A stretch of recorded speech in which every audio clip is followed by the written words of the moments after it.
And here, Sanat Kumara is instructing that when one accepts the process of devotion, then one gradually makes advancement.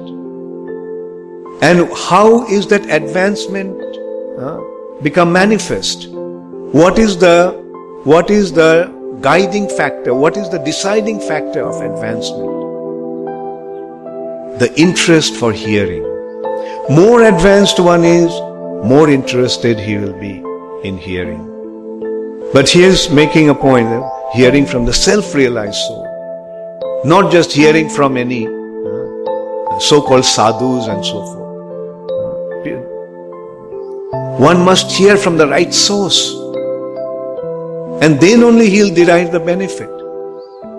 And in IKSCON we have seen that the moment we attentively heard Srila Prabhupada's instructions, some or other we came across Srila Prabhupada's books. The books are also non-different from hearing from the personality. Here, reading Srila Prabhupada's books is non-different from hearing from Srila Prabhupada. And how it works. We read Prabhupada's books or we hear from Prabhupada's devotees. Some or other we come across Srila Prabhupada's devotees. And we get the information of another reality which we never really had before.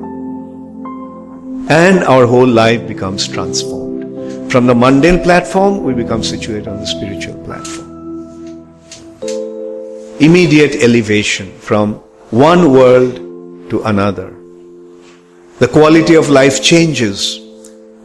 The desire for sense gratification disappears totally. And what happens? The eagerness to hear more and more. So Sanat Kumara is pointing out that is the indication of spiritual advancement.